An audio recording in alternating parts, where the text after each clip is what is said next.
북이스라엘이 하나님의 심판 선언을 받아야 했던 세 번째 죄에 대한 말씀입니다. 그것은 하나님을 거역함 또는 거부함입니다.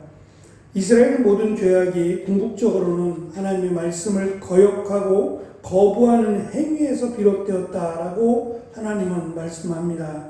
이스라엘이 모욕한 하나님, 바로 그 하나님은 이스라엘에게 먼저 은혜를 베푸신 분이셨기에 이스라엘의 죄를 하나님의 은혜를 악으로 갚은 또는 하나님의 은혜를 기억하지 못한 것으로 규정합니다.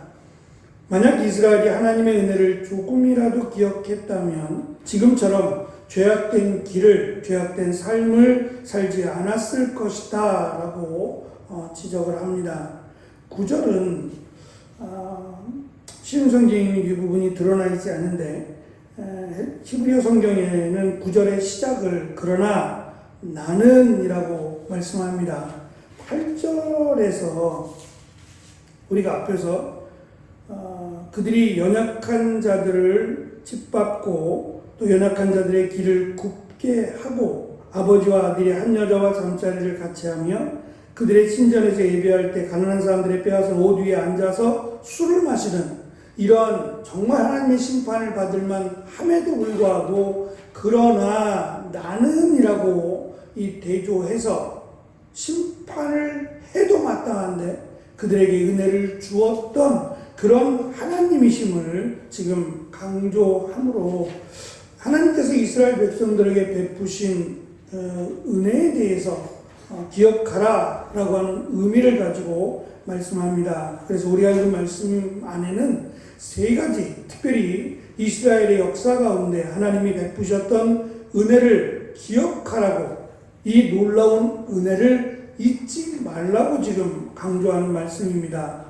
먼저 첫 번째, 하나님께서 베푸신 결정적인 은혜는 이스라엘 백성들이 이 애굽 이집트에서 종살이 노예로 살아갈 때에 하나님께서 아모리 족속이라고 설명하는 이 가나안 족속입니다. 가나안 땅을 차지하고 있던, 그래서 그들에 대한 설명을 보면 백향목처럼 크고 상수리 나무처럼 강했던 이라고 말합니다.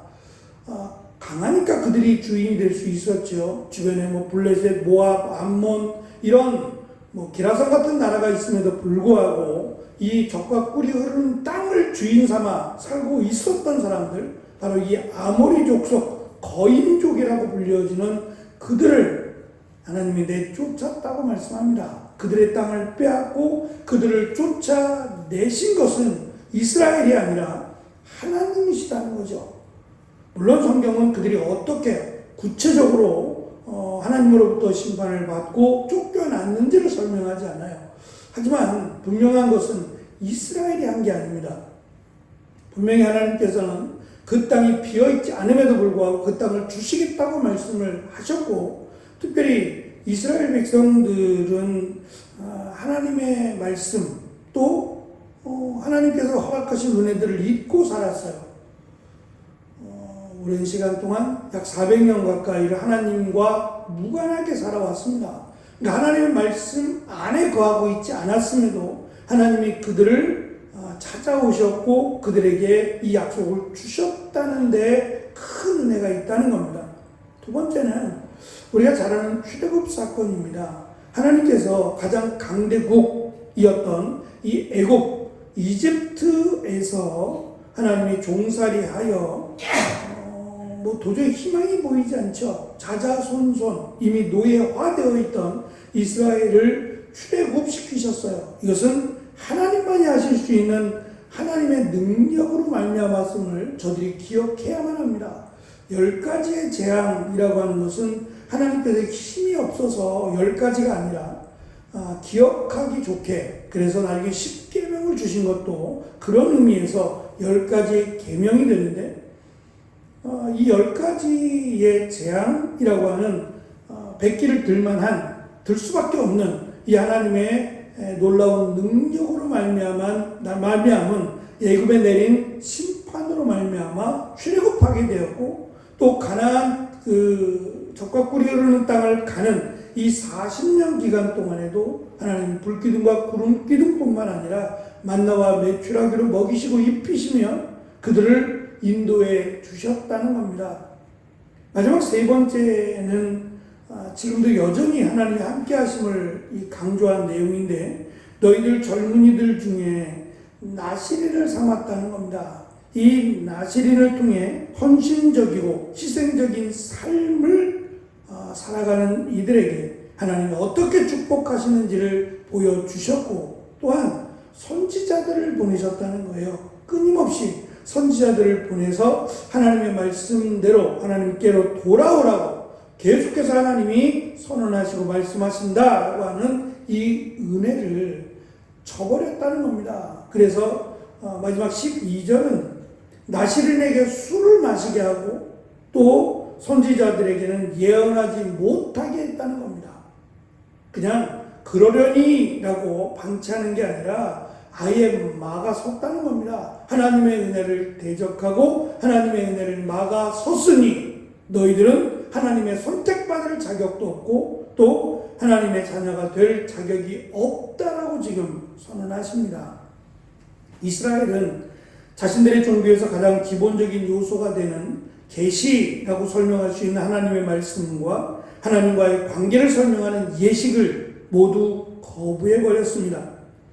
아모스 선지자는 이스라엘이 자신들의 선택받음이라고 하는 은혜를 완전히 남용하고 있다고 지적을 합니다. 그들의 삶은 과거 자신들에게 그토록 자비를 베푸셨던 하나님의 은혜를 철저하게 무시하는 그런 행동을 삼았다라고 설명을 합니다. 그래서 조금이라도 하나님의 은혜를 기억한다면 이처럼 살지 않을 것이고 당연히 하나님께로 돌아올 것이다라고 말합니다. 그러면 과거의 하나님을 통해서 현재를 바라보는 거죠. 과거의 하나님의 은혜와 자비하심이 여전하다면 하나님은 하나님께 나와 회개하고 은혜를 구하는 자에게 하나님은 자비를 베푸신다라고 하는 것을 우리를 통해서 또는 이스라엘을 통해서 다시금 기회를 주시는 하나님이심을 우리는 알게 됩니다. 이스라엘의 종교는 과거를 기념하는 종교입니다. 하지만 이 과거라고 하는 것은 단순히 과거에 끝난 종교가 아니라 과거에서부터 이어진 여전히 과거가 반복되는 그런 하나님이심을 설명하고 있습니다. 이것이 미래가 될 겁니다. 그래서 지금도 여전히 하나님은 회개할 자를 찾고 계시고 또 그들을 통해서 하나님의 역사하심을 보여주신다는 거예요. 가장 중요한 것은 하나님의 말씀을 기억하라는 겁니다. 하나님의 은혜를 기억하고 하나님의 말씀을 기억하라. 이것이 우리가 하나님의 은혜를 받는 가장 기본적인 요소임을 성경은 우리에게 강조합니다. 성경의 말씀은 단순히 이야기가 아니라 하나님의 역사입니다. 이 과거의 역사가 현재도 일어나고 있고 앞으로도 일어날 것임을 하나님은 여전하시기 때문에 과거에만의 하나님이 아니라 현재와 미래의 하나님이 동일하심을 우리에게 말씀하고 있습니다. 그래서 우리가 받은 하나님의 은혜를 기억한다면 교만하지 않을 것이며 또 하나님의 말씀대로 당연히 순종할 것이며 하나님의 은혜를 구할 것이다. 하나님의 은혜를 구하지 않았어도 하나님이 출애굽시켜 주셨고 이 가나안 족속을 물리쳐 주셨어요. 정말 하나님의 말씀대로 순종한 때가 아니라 그냥 하나님이 그렇게 인도하셨다면 하나님께 나와 하나님의 은혜를 구하고 찾는 이들을 외면하시겠냐는 거죠. 분명히 하나님은 자비로우신 분이어서 너희들의 죄를 사해 주실 뿐만 아니라 여전히 너희의 하나님이 되어 주실 것이다 라고 하는 것을 강조하고 있습니다. 하지만 안타깝게도 이스라엘은 과거의 은혜를 망각하고 마치 기억상실증에 걸린 것처럼 행동을 합니다. 우리가 손을 쓸 수 없는 경우가 있지요.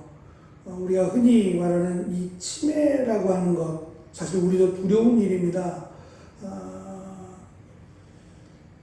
예전에는 이걸 우리는 이 의학적 용어로 치매라고 표현하지만 과거에는 미쳤다 그랬어요. 이 미쳤다라는 말은 정상적이지 않다는 겁니다. 정상적인 생활을 할 수 없다는 말이 미쳤다라고 하는 말입니다. 손 쓸 수 없는 거예요. 뭐 가르쳐서 될 일도 아니고요.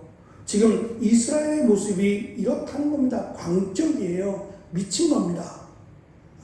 그러면 이들에게 지금 선언하는 이 선지자들의 말이나 하나님께서 가르쳐 주시는 여러 가지 모습들이 그들에게 얼마나 영향을 미치겠냐는 거예요. 그럼에도 불구하고 미친 자를 향해서 하나님은 여전하게 선지자를 통해서 조금이라도 더 깨닫는 자, 뉘우친 자, 회개한 자를 찾기 위해서 하나님은 이렇게 일하고 계시다라는 것을 보여주고 있습니다. 우리의 신앙의 모습 가운데 교만과 겸손의 차이는 종이 한 장일 수 있어요.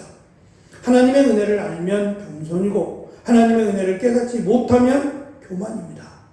하나님의 은혜를 아는 자답게 겸손하게 하나님의 은혜를 구하는 귀한 믿음의 길을 걸어가는 우리 모두가 되기를 축원합니다. 기도하겠습니다.